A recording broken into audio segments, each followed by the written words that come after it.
for Wednesday, April 3rd, 2024. We want to welcome you to our biweekly Platform Analytics Academy. And so just so you're in the right place, just remembering that there's a couple of quick housekeeping things first. This is for you. Today, even more so than usual. I mean, they're always for you, but today this is your session because we are an open forum today, no specific set topic. So it's for you. We want to get we want you to get, new ideas of how to use things, better understanding, practical guidance. We do record. So if there's any issues, if anyone has any issues with going with anything that they're with talking on a recorded session or anything of that sort, keep that in mind. Is we are recording and they are posted in the recordings are posted in the community, so it will be public. So if there's any issues with that, either drop off or do not say anything. And then we still want to use the Q&A window. I know it can be tempting just to jump in the chat. We want to keep the chat more of just like, a little more casual conversation. Like we were asking for where you're from and those sorts of things. Or if you have any more of feedback rather than a question, the chat is good for that. But if you have questions specifically, we do ask you to put them in the Q&A panel. And because of the format today, we will likely bring you off mute and have you ask your question more directly, but we'll try to do them as many as possible. As usual, we may have some we have the safe harbor for some possible forward-looking statements. I would bet that there's going to be at least a question or two about what do I do when X occurs, when release X occurs, when release Z occurs. So just keep in mind we have the safe harbor. Things can and do change between now and when releases actually happen. Our group today, we have included, in addition to myself, we have an all-star crew of Marta Penza, Robert, John, Olga, and Adam, representing both our inbound and outbound. There's really a lot of the folks from our product management team. So hopefully we can address most, if not all, of the questions that you will have today. This is an Ask the Experts session. So this is purely you. This is a question and answer session. So already one or two questions in there. Great to see. So that is our format for today, specifically is Q&A. So what that means is, do we have questions? So our first question is from Marcia. So, what advice do you have for creating indicators and breakdowns from database views? So that was Marcia. Let's bring you, Marcia C. I'll bring you off mute as well. So yeah, so we're going to answer. So Adam, do you want to start on the answer? Of course, I'll always start with all of these things. So I will start with database views. I generally see database views overused, and I think we have an academy session on this in the past with joining some data that comes through. But before we do the indicator on database views, let's make sure we need a database view. And I believe there might be three. Never say how many you're going to do, but I know there's at least two use cases that we need a database view. One, if we have a document ID field, a table and document ID, which is metrics are done that way, Spotlight's done that way, SLAs are done that way, surveys. We need a database view because there's not a reference field. We also need database views if we're doing multiple M to M tables and M to M to M.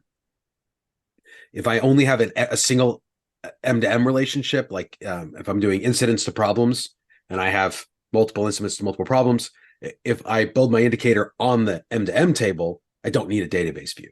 If I so I want to make sure I need a database view before I do it. I see database views overused. So just first of all, we want to make sure we can avoid it if we can, just because we don't want to have extra stuff to maintain, extra tech debt. And in SQL land, we can do data transformations in database views, and in ServiceNow, we don't. We're just joining data. So then we're going to go ahead and assume now that we do need it, that we're going to do a database view on metrics. Incredibly valuable, useful. We have a lab. I need to make sure I take my notes to go find some of the academy series we've done on this, but I know we have an academy on indicators on metrics, which goes through how to do that. Your breakdowns are going to be the same. There shouldn't be anything special with breakdowns. We can break down on a view just like we break down on a table. Unless somebody, the reason we have lots of experts on here is when I get something wrong. But the indicator, everything is normal. And again, metrics are going to be like that. I'm going to find the Academy and it has the PDF that talks about doing metrics on it, but that walks through how to do it. There's nothing really special other than if I can avoid the view, let's avoid the view. The big trick you need to make sure you focus in on, though, is if we are collecting records, the way collect records works is by saving the sysid, singular, the sysid of the record. In a database view, there is not a singular sysid. And somebody can correct me because there actually is, but it's a different type of thing. Yeah. So we want a single 32-character sysid. And so the way that we handle that in performance analytics is that we pick which one do you want. So if I'm doing metrics, if I'm doing incident, I want to do duration of incident state, how long the incident was in each state, because I want to see the breakdowns for each group, how long stuff was sitting in pending. Is stuff sitting in pending more this month compared to last month compared to the month before? I have to pick which record I'm going to keep. Am I going to keep the metric record or am I going to keep the incident record? The metric record or the incident record. And then when you show records, you're going to see all of the metrics or all of the incidents. It's not always ideal. There's not always a great choice, but you have to choose. If I'm doing metrics and incidents, I'm probably going to do the incident. And if I say these incidents were on hold, well, they were. If I need to see the duration of how long they were, then I'll do the metric. But I'm generally going to choose, if it's metric and incident, I'm going to choose incident. If I'm doing SLAs, and so I have every incident with every SLA that was going through, I'll probably do the SLA because there's a little bit more information in there. But you have to choose which one's more important. If you're doing collect records, if you're not collecting records, then there's no impact. You just treat it like a table. There's nothing special. But again, I go back to it. You really need a database view because I generally see them where dot walking will do. Oh, I do want to add something to that. If you're building database views, by default, it's going to include every column on all the tables that you add to that. So you can actually save a lot of performance, a lot of horsepower if you go and limit it to the columns you need. So, because if you're joining task to something, for example, that's a lot of columns that most of the time you don't care about. Absolutely. And then go in and I think in the database view lab academy that we did, so I need to go find the metrics one and the database one. In those, we talk about how to label the fields too, because the labels are pretty not helpful a lot.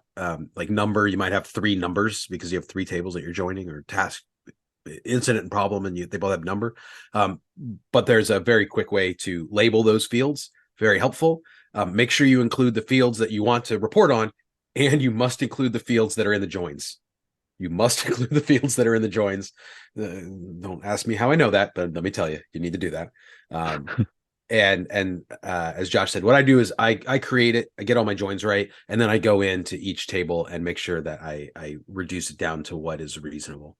You don't need, if you're doing something with like incidents and problems, which you probably don't need a database view for, but if you did, that can be, you can have hundreds of fields and it's not performant, it's not usable, and it's not needed. So you definitely want to prune the columns. All right. We got lots of things, so I need to answer. Yeah, we got a bunch here. So let's go on the next one here. So that one, Paul, is I want to change my breakdown source. That will ultimately provide the same result, but with a different table and condition. So it's not even just the conditions; it's the actual table itself that is your breakdown source. However, there are scores stored using this breakdown source, and it is preventing me from changing the source. Is there a way to do this while preserving the data? The only way I would think of is the old insert and stay and making it a technically a new breakdown source. Well, the key question I have here is the sysids are the sysids the same? Because that's what's stored in the breakdown is what's stored in the scores table are the sysids. So just because it has the same values or displays the same doesn't mean it's the same. But if it is that's a good example. Yeah, there Assigning are for- examples where the sysids are the same, particularly if I'm doing an extension of a table. So one, verify you need to do it where the sysids, because maybe if I was using task as a breakdown, which does not seem like a good idea, and I went down to just incidents, also not a good idea. But if I was doing that for some reason, hey, the sysids are the same, just put a condition on, and you filter by class. But if I have done it, I'm not above it, where I've moved the data. I have a new table because I moved to a scoped app, but when I moved the legacy data, I retain the sysids. Requires a little bit of ingenuity, but you can do that. If you need to do this, and I have done it, it won't let you do it. It blocks it, right? The way that you said, because there's data in there, there's scores in there, and the moving sysids in different tables is unlikely. I mean, you'd have to go out of your way to do it. So you're normally going to screw something up. However, here's a secret. We're all friends here. When you do an XML upload, we don't revalidate those business rules in there. So the options on how to do it are: one, you disable the business rule that checks that, and you can load it in. I do not recommend it, because to disable a business rule temporarily is very problematic for other things, because you need another update set to change that. And it just scares me. But what I might do, if I know that this is right, and I've tested this in my I did it in dev, I tested it in test, I tested it in stage, and I'm ready to go in prod.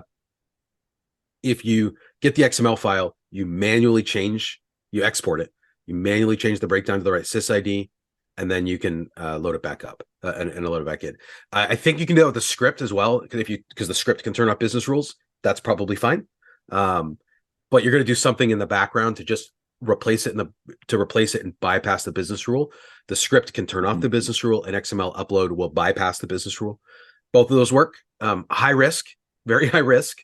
You're not just going to do it, but it's why you can't, only admins can do XML uploads, and why scripts can only be run by admins as well. So there are ways to do it. Just make sure you really test it. It is definitely high risk, but it is doable, and it is needed in certain cases, right? Particularly, I've seen it, and I hope some of us are going through this, where I have a bunch of global stuff that I'm going to scope.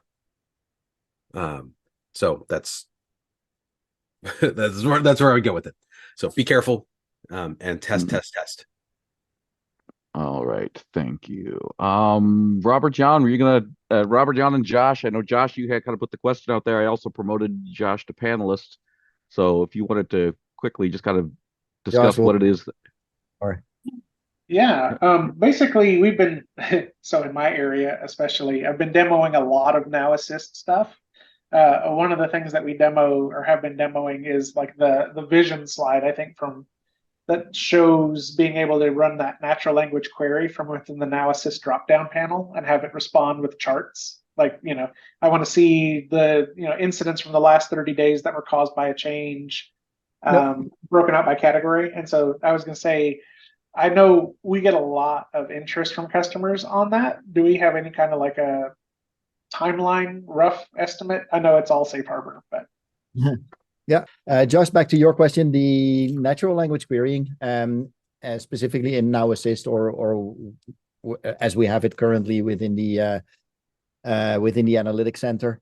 We are working on that. We are working that, of course, in the context of Now Assist and AI, using more information, more contextual information to support your chart building, chart configuration, or maybe later you can see it as roadmap wise. It's where AI and Now Assist can help you building the chart and building the analytics insights, but it's also helping you with maybe building the dashboards, but also maybe in how you could best consume the dashboard. So actually getting the insights out of dashboard by using contextual information that the system has. That is the, so we are looking at that. We are working on that. There is, with that safe harbor applied, work coming that is using the Now Assist AI for chart building. And with that safe harbor applied, I can say, like the Yokohama release currently. If you are at, like Josh, if you would be, and you might be at Knowledge, you might already see some things, because we are already in the works of finishing that. And I think that's also a nice topic to soon show, maybe in a what's next in or roadmap type of session that we do here in the Academy, to actually show some actual live demo work of how that is working. How we're thinking about it is, I love the NLQ, indeed, like you mentioned. I want to chart all incidents in the last 30 days by category. I do think that is already a prompt in a way that it's almost like a query itself. I expect the new version to be smarter and to understand more context around it, to be able to more easily generate some analytics chart or insight based on less information, or at least more normally spoken, I would say. Excellent. Thank you, sir. All right. Question about the and actually a couple of questions about Migration Center. So I figured there would be. So between Marta and Robert John, you might be able to take a look at these. But the first question is, how often are you upgrading the Migration Center with the latest updates? And are the upgrades part of a normal release or a patch? My company upgraded to a lower environment to the Washington release a month or two ago. I see a warning in the Migration Center to upgrade it for the latest updates. So that's a really good question. Hi. Yeah, so we are trying to do quarterly releases, so in the store as well. We might have some changes that are tied to our code that is part of the family. So as well as then they're gonna go into the two yearly release cycles. At this point, a lot of like everything that it might be a defect, so might be more frequent as a patch that is released. And then everything that is instead a story, like a new product announcement, then usually they are quarterly based or in the family releases. Sounds good. And there was not the exact same, but a somewhat related question. Just asking if we have any additional information regarding reports and dashboard migration process. Yeah, I'll take that. Robert, what did you want to say about that? Because absolutely, a couple of thoughts on there. So yeah. Also on that one in particular, we've done some sessions in the past. If you go through the Academy previous recordings, you'll see some sessions around the specific value, like the value proposition. Why should you move into this new environment? What's better? What's different? All those kind of things. There are specific sessions also around the migration that Marta just talked about, the migration process. I think we've done one late last year. We've done one 2 weeks ago. We've did one of the academy session that was specifically around enablement. So on this question, like, how do I learn more? What are necessary actions? How do I think about it? Absolutely rewatch that one. Just to answer now in briefly, and I will actually put in the chat, I will put a link, which is a short link that you can use, which will bring you into what we call the enablement toolkit, the platform analytics enablement toolkit, that has a lot of information on that same value proposition, but also things like what's different, what's not yet out there, and small snippets of videos, how to use certain features in the new platform analytics. So that can absolutely help you in onboarding and getting into that, getting enabled and getting adopted into the new platform analytics world. Not only videos, there are actually also PowerPoint decks there. So those PowerPoint decks are for you to download, as we very much understand that you are also looking into creating your own enablement material. So use those PowerPoint decks already as a starting point. They have a lot of information on the features itself, and use those for your own enablement material.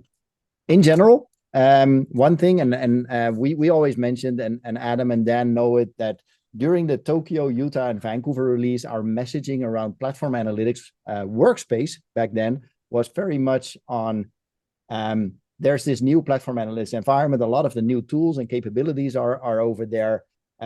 Get familiar with it. Try, if there's a new dashboard that you want to build, maybe consider building it over there. Maybe put your toe in the water, see what it does and everything. And now moving into Washington, our messaging more changes into, hey, consider moving. This is your first release. Washington was your first release that you can actually opt in using the Migration Center to get into the new environment. Now, we do understand that that's not what you would immediately do, but so you got to start at enablement. And I would say, whether you choose to migrate in Washington, in Xanadu or maybe in Yokohama, or wait until it runs automatically in Zurich. Enablement, you should start already. That's something that you should already be thinking about. Other tips being things like getting your stakeholders involved, maybe your power users. Of course, already test in test or as any other subprod environment how the migration runs. But let also your stakeholders, your main power users of dashboards and analytics, let them already try it out there. Let them share their thoughts and everything. Check in on training, of course. There's a lot of content, as I mentioned, through the academy, but also on training on this thing. Those I think are sort of the first things to think about when considering the journey into platform analytics. I'm not sure if Marta or Adam, if you have any other comments to add there. And this is the community site. Yeah, so there's here videos. There's, if you scroll further down, we have the subgroups, as in how do you do certain things, what will happen. There are before and afters, like before we had the analytics hub, and now we have KPI details, those type of things. And we're adding more and more data or more and more content to this community website. And I'll just add to that too. Don't forget about the, within the comments. It's certainly, if you have any feedback, if you have any thoughts of, kind of additional pieces that you would like to see, or what is especially useful, we'll certainly take that as well. We'd appreciate it. Those it to be a community is because we want it to be a community, just as this group always, many of this group always comes together for this academy session, which is great. This is also another opportunity there, like have conversations there, ask for certain things there. We'll have a look at it and respond. Great. Thank you. Okay. Let's see. Now we're getting some specific questions. I was looking for other migration ones, but here's a couple of specific ones. We use a business rule query to show tied cases based on who should see each service type. However, we have noticed that Analytics Center does not respect those business rules and shows all cases to all agents. Whereas I think we're saying is in the classic UI, in Analytics Center UI, works in the classic list view. What I'm saying, I guess what you're saying there, and I believe, is that saying that the classic list view is respecting the business rule and the new list view is not. I believe that's what the question is. That sounds unexpected to me. I'd put a case in. Yeah. I mean, all the business rules are in this case are custom, so I don't know if there's some issue with that or some part that's coming in, but I wouldn't expect that. I will say that whenever I use a before query business rule to suppress data, which I do use, it's fine. I use an ACL as well. If it matters, then I'm going to use an ACL as well. And it could be in this case that it doesn't matter; it's just a preference. That's fine. Although you could filter the data with a dynamic filter to get the same effect in the workspace. But I don't expect different behaviors in the data return between a list in a configurable workspace and a classic list. And nobody's telling me that, of course, there is. So I think if I'm saying that, I'd probably put a case in to have somebody take a look at it. Right. Yeah, I would agree with that. Next question is, can a custom column or columns be created in a database view to separate two sets of data available within the same table, but not easily filterable otherwise? No. Yeah, that's the database views. So unlike SQL database views, we can't do calculated fields in the database view, which I think this is probably what this is, and we cannot add fields to come through. And I know there are valid use cases for this, but as you go through, it's can we dot walk? Can we have a relationship? Sometimes there normally is a real relationship between those things. Again, even if it's through an M2M, and then I can dot walk, and you can do function fields with dot walks to come through and function. Somebody correct me if I get the wrong thing. I believe it is function fields are correct. Those can be done in the classic report view. Without. I'm not sure if they can be dot walk there. I know that when an admin adds a function field, they can include dot walk fields. I think they cannot do that in a report view in the report designer, but you can do it. if your admin is defining a field to do those calculated fields. But database views do not create data. They are just joins. They're joins without references. If you have, I'll say, if you have your use case, that's a good one to put into the community. If you can share the data, the setup that you have for your database view and how do you do it. If you put in, I have these two tables and here's the setup, include some screenshots and what you're trying to do, and tag some of us, tag Thomas. He's good at answering that stuff when he's not on vacation. And we'll see if we can give you some pointers. Okay, good. I had a couple of one other question. Had a couple of line managers ask how to report on incidents by assigned on day to the agent. So I want to report. I'm a manager, and I want to see what day the assignment was actually made to either the current agent or a given agent. It seems not to be available unless metric is set up, and non-admins cannot access metrics with out-of-the-box ACLs. That's there better way to have them pull this in their reports. So, I mean, one way to go about it would be just to actually have a field, a custom field in, but then I still need your admin to create it in the table you're looking for that would say this. It actually holds that information. This is the date of the last assigned to was made, but you're using much the same logic, just a business rule that would do that. But otherwise, meant flow. I'm sorry. Thank you. A flow designer flow that would do that for you. Thank you. Do you have other thoughts on that, Adam? Or do you have other? It depends how important it is. I mean, when it comes down to it, like, is this a real valid question or not? What are you going to do with that?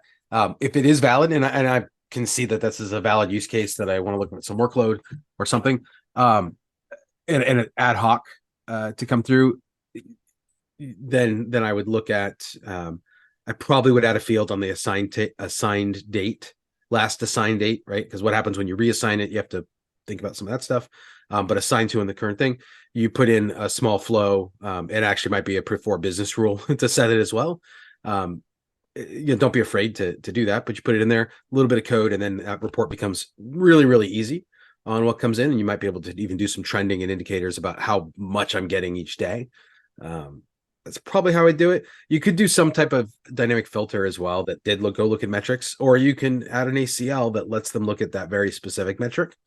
But if I'm trying to do a report, the metrics in a different table you'd have to have a database view. It's kind of a mess. So I probably would go with what Dan said about adding a field and a before update business rule or a flow. And I was just going to add, a lot of customers I've seen will do this kind of like it's the similar problem, a slightly different perspective on it, is having a separate response SLA that shows how long it takes to get assigned. So then you kind of back into it that way, and you can capture, then you're looking at SLAs, which are a little bit easier to look at than metrics. A little bit easier to access, yeah. And an assigned to SLA is common. It's very common that you would get that. Exactly. And you would get business time, right? How long is it actually taking? That's why it's important as we started, like, what are you doing with this? Why do you care? Yeah. And once you understand why we care, well, now we may have a better solution. But if I am just if I have the question about how much am I dumping on each agent each day, regardless of how long it takes them, then maybe you need a field. But it's really, really important to understand the motivation. All right, excellent. Thank you. Let's see. Next question is what are the panel's recommended approach to simplifying survey reporting? Data is spread across multiple tables. I typically run with task assessment details so that the ticket and survey data fields are all available.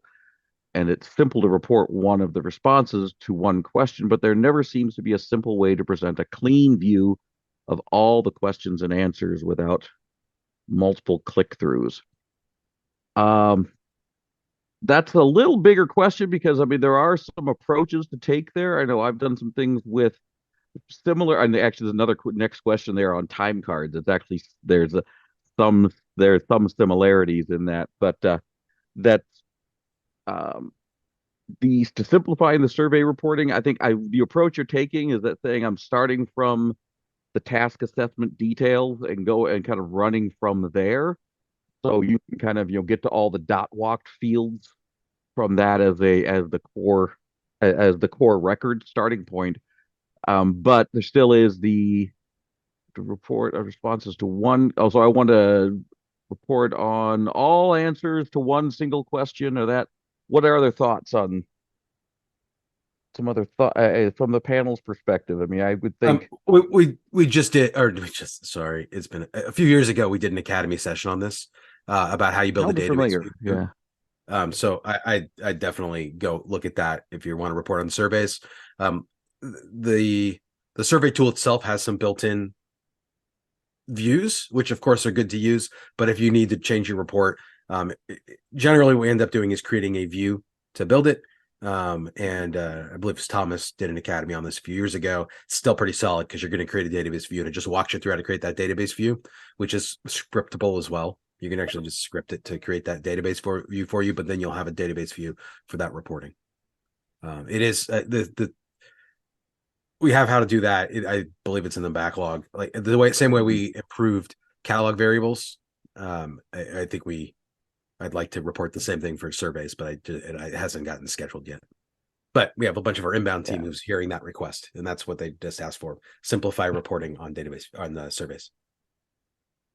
Got it. And I think Steve also mentioned the chat about assessment metric results, and that's again kind of depends upon which table is being used, but that's same answers. Yeah, same thing. Yeah, same thing there really. Next question is about time cards, reporting on time cards. Our time cards table is enormous, so performance is often bad, and users often want to combine the reporting with reporting on resource plans, etc. It definitely can be absolutely can be a concern. With the time, I think we also did some things on time cards in the past too. I can't remember if we had an academy or just some kind of like some good practices on working with time cards. Time cards are not going to be the easiest because you are going to multiple locations at once. But that's the issues or time card table. So the tables being large, the first question then is always going to be, how can I modify? What can I do with the query to limit the number of records? And particularly with the query that you're doing, are they fields that are being indexed at the back end on the back end database? That can help a lot. So if you have specific fields that you're using in queries of the time cards frequently, check with your admin team to see if those fields are index fields on the tables in question, and that can help immensely in performance. But then also if the other big thing would be, just general query performance, and that is, avoid things like contains queries, or really it's best if you have direct references rather than trying to do like I'm looking for a query result to be for this manager or this manager or this manager or this, as 5 different conditions in your query. That's going to be problematic too. We had to have some previous sessions specifically on query best practices, to really help with that as well. So are there any other specific thoughts in regards to time cards? The other thing I would say is this might be a good one. It's like, who owns time card? Would that be ITSM? I'm trying to remember if any of your other panelists. SPM, that is part of strategic portfolio. SPM. So But that it's of course just all connected to the ability to log your task related records whenever in a certain state, like when is a certain task, could be a project or could be something else, in a certain state, and then report on it. So of course you can still report on it from a platform point of view, directly on the tables. And there's I think it's literally called something like time card dashboard or time card management that comes with strategic portfolio management. Yeah, I might also. And then it's always the question, like, does that one fulfill all the use case needs, or are there additional ways to maybe look at the data that you want through your dashboards or through your report ways?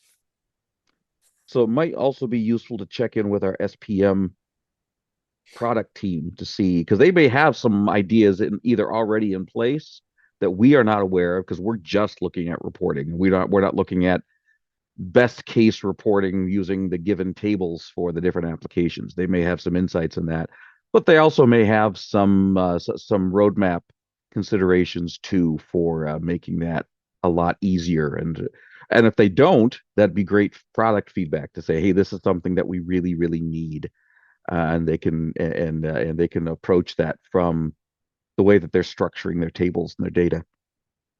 Yeah, and I'm looking at the chat, and I see also Quinton relate to what you mentioned before, as in if your full task or time card database is so enormous, the only way out is probably to see what you can do with those records, maybe archiving them or reducing the number of records on the table, being your query, the thing that you do on the actual table. So yeah, I think that makes sense. Josh, you're actually in the process of typing an answer for Maggie. So in PA, is there any? I was just, I can unmute and answer it since we jumped on that one. Yeah. The question was essentially like, can you fill in targets from another table on ServiceNow? And I was like, yeah, but it's probably not worth doing. Essentially, you could create that separate table or have that reference to that separate table. Everything in ServiceNow is essentially a table, right? So it would just be a matter of using like a flow or a business rule that whenever that's created, updates the target table. It would be a significant amount of work for not much gain, maybe. But yeah, it's possible to do for sure. All right. Let's see. So yeah, if you can wrap that one up, Josh. David's in performance analytics, is there a way to get a time series widget to trend in an order other than when the record was created or closed? So I would like to create a widget showing survey results trended by when the underlying ticket for which the survey was created was closed, rather than when the survey was completed. You should be able to specify that. Now, that's a scenario that might require a database view, kind of talking about the scenarios we talked about earlier on when you do and don't want to use a database view. But in general, you anytime you'd have to have that field that you want to use as the sort, or as the sort option for the for the time series. That field would need to be available within that immediate data set. So either dot walked from the original table, or available via a database view where you joined join the tables together. That's all I could really think of. But it should be available on performance analytics to dot walk from the metric. Josh, did you have another thought on that? Yeah, so it's kind of that same thing that we've hit on a couple of times here, which is that it's just really hard to report on survey results and assessments. But yeah, I mean, you can a recurring theme actually. There is a way to build a database view that will connect all those things together.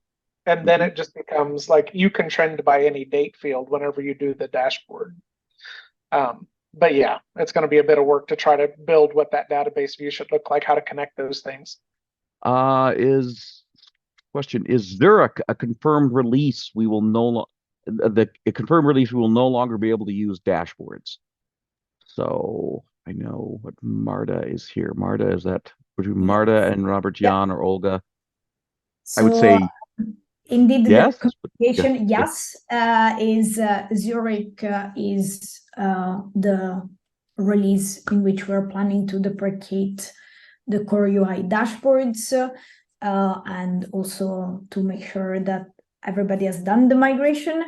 Of course, we are here to get any feedback, and any feedback is always useful. So based on everything that we are going to hear and how the process is going to go, then things might change. But as of now, Zurich is the confirmed release. And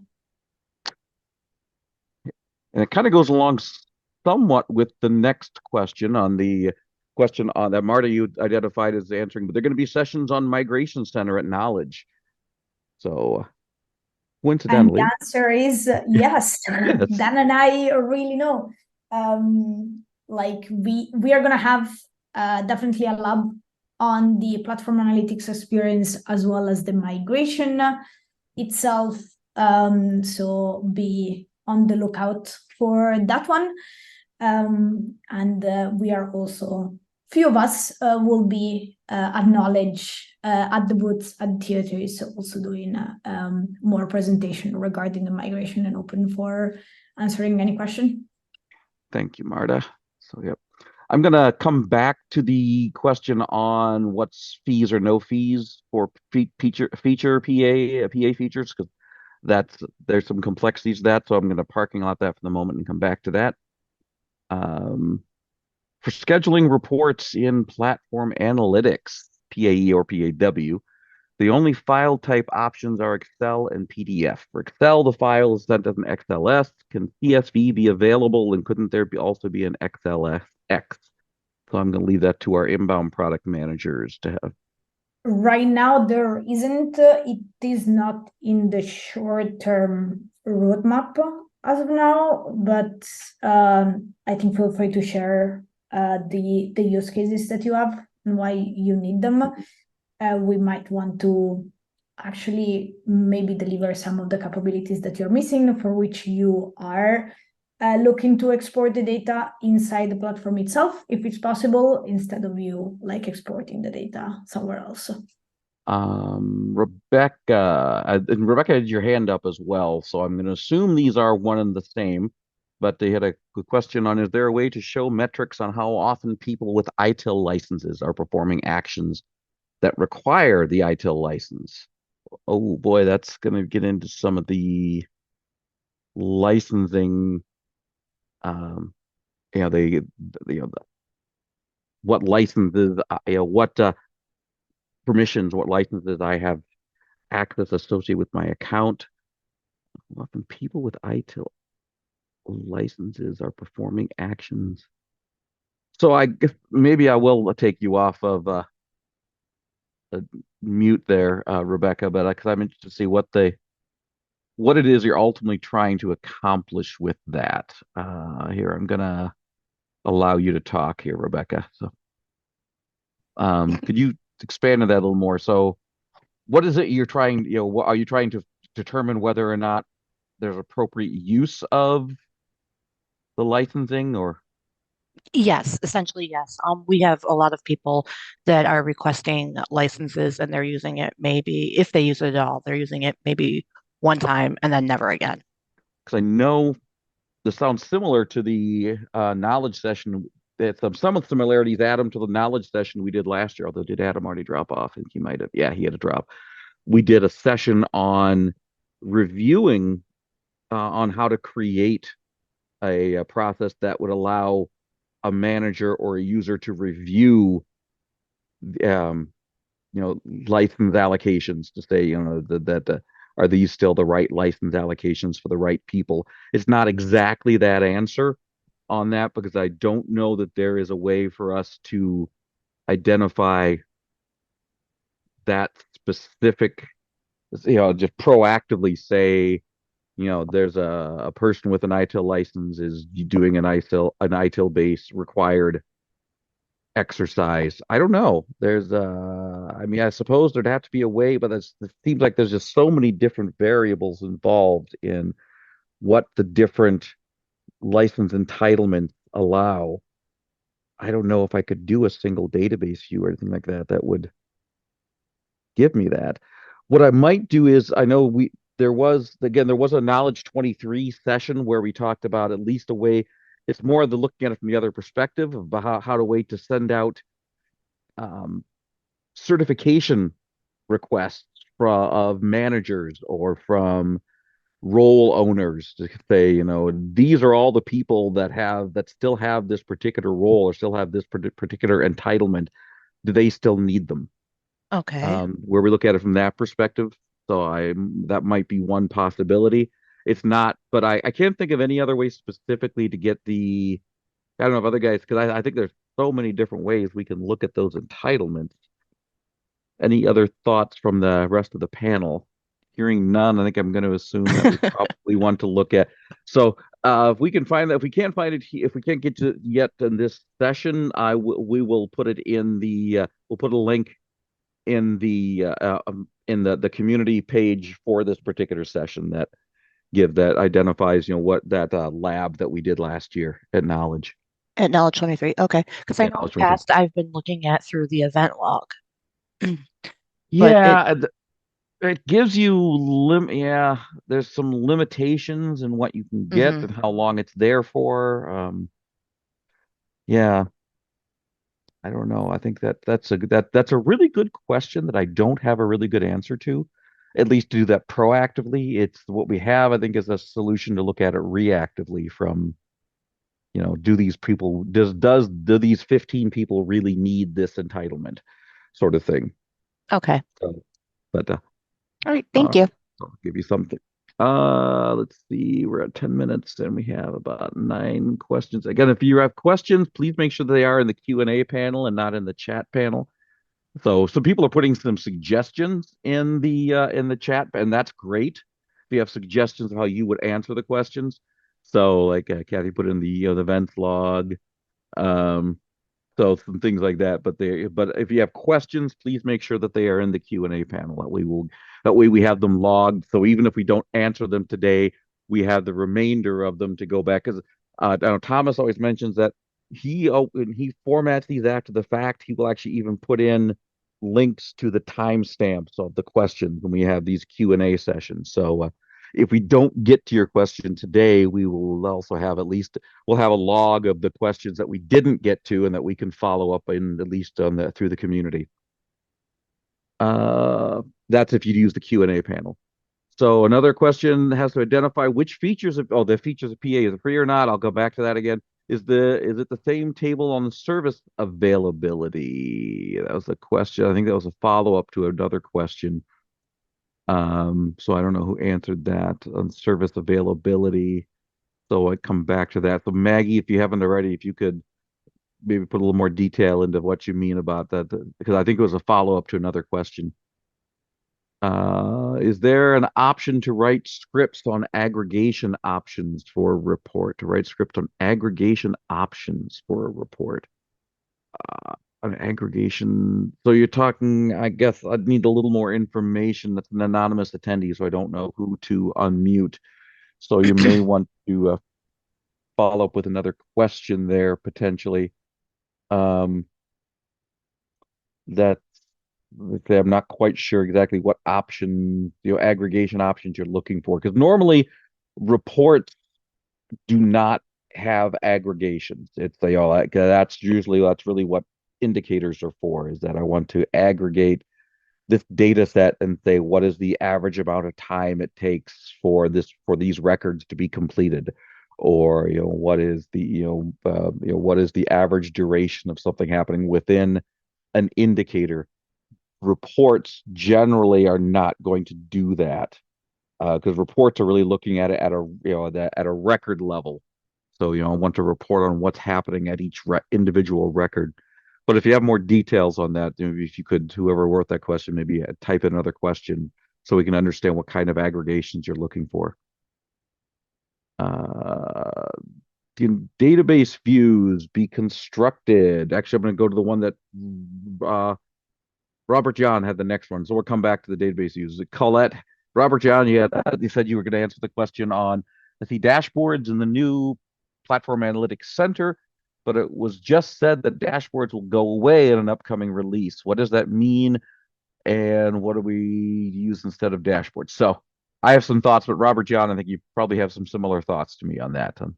Yeah, so Good question.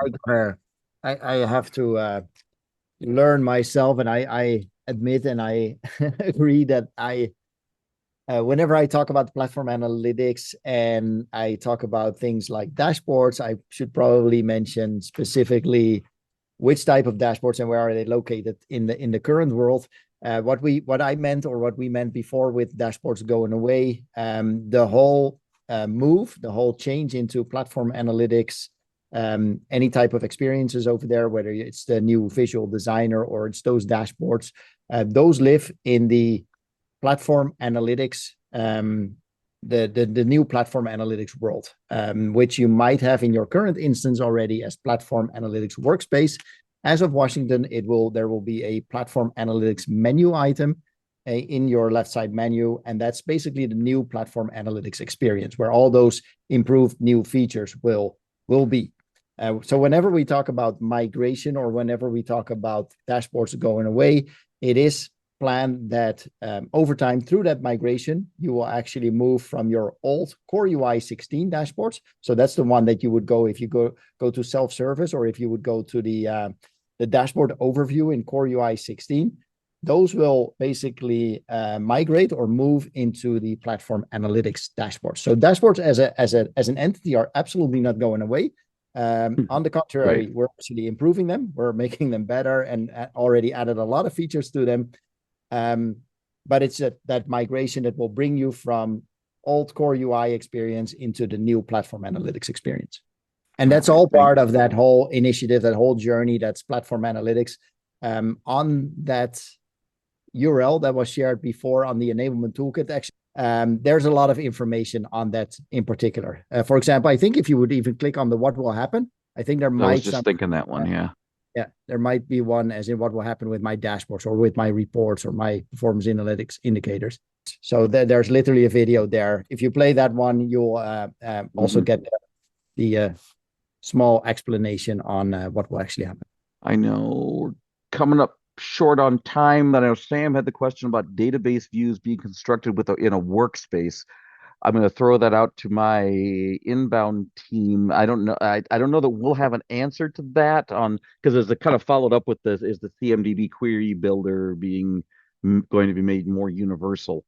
And I don't know that we have. If you guys do, if you have any insights, I do not. I'm not sure. Maybe Olga or Martin. No, not sure. Maybe we can double check. But that would be. But that's one that we will definitely can keep on the list here so that we can because it might be I think it's a good one to follow up on. I do want to come back to the paid versus free question by the anonymous attendee. Identify which feature. Generally, PA is always performance analytics is really based upon the indicators. The dashboards themselves are not a pro. We're talking about PA paid. We're talking about the pro version of a license. So HR Pro, ITSM Pro, CSM Pro.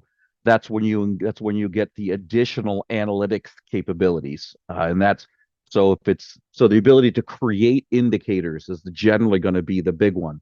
Create indicators, or if you're working with out of the box indicators, because some of our business units provide indicators out of the box, there's a limitation to 180 days worth of data or the ability to be able to modify those. You would not be able to modify an existing indicator without a pro license. You would not be able to create new indicators or new indicator sources without a pro version of that application.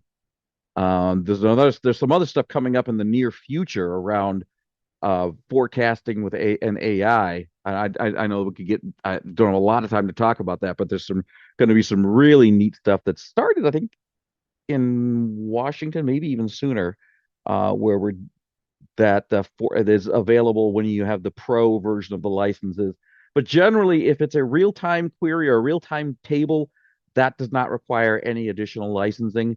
If it's an indicator and you want to create ongoing indicator scores, that's what requires a pro license. That's the general. There are some other cases in there, but those are really I guess the two major cases.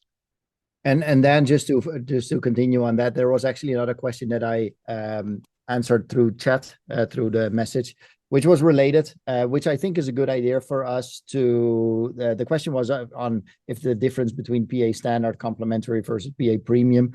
I think what we can do, maybe even as part of this community enablement toolkit, but maybe also on the docs, is provide some overview of hey, how is this within the platform analytics, the new world? Like you mentioned, some things also changed there in the core UI world. Everything was more of an application that was performance analytics and came with a set of features. Right now, it's more the KPI management, all the things that you do on an indicator as part of those unified dashboards and unified visual designers that come with a lot of features. So the features itself, the capabilities of performance analytics didn't change. They're still there, but we're sort of renaming them. I think what might be good, and that's one of the, we mentioned that this enablement toolkit will be ongoing. We will keep updating that. One of the entities or one of the documents here could be that overview of, hey, how is that reporting and analytics in platform analytics, free versus premium? How is that looking on this environment? That's something that we can pick up, or that I can pick up with Thomas. Okay, great. Thank you. I know we're at the top of the hour, so I know we didn't get to every question. We got to a bunch of them. So these are always some of our favorite sessions because we get such great ideas and some great feedback.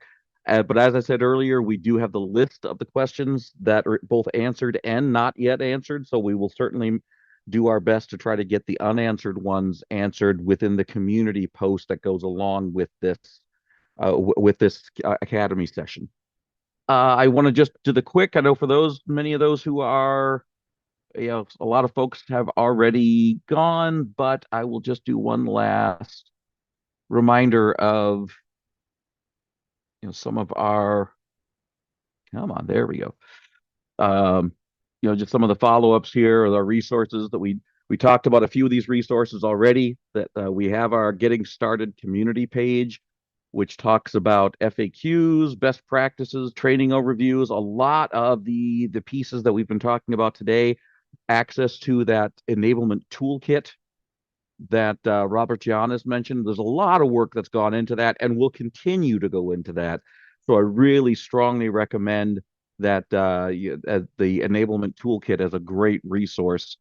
The platform analytics community page, you'll have upcoming sessions, but then also all of the recordings of previous sessions, including timestamps for these Q&A sessions, timestamps for each question and where they were answered. So that's a fantastic resource. We have, don't forget about the training and Now Learning. There's a lot that is free and a lot that is paid, but there's a lot of great information on Now Learning that it covers a lot of these different topics that we've been talking about today. So we have a lot of great resources out there for that. Exploring and we mentioned the enablement toolkit. It's kind of that. This is a great how-to on videos and some guides on how to do things in the new world, especially is particularly looking at the new platform analytics experience world as opposed to the old core UI world. For anyone still left, we do have we're also looking for people who are interested in providing feedback on some feedback through surveys. So there's a QR code that you can grab here if you're interested in that. I'll leave that up here for just a few seconds. There'll be a link in this posted posted deck, and then also the QR code on the screen here right now. And come back to that, and I think that's it. And our next session will be on proactive analytics in 2 weeks on April 17th. So we look forward to seeing you all there. So thanks for hanging on for the few extra minutes, and I appreciate the time, everyone. And we will speak with you next time. Thank you, everyone.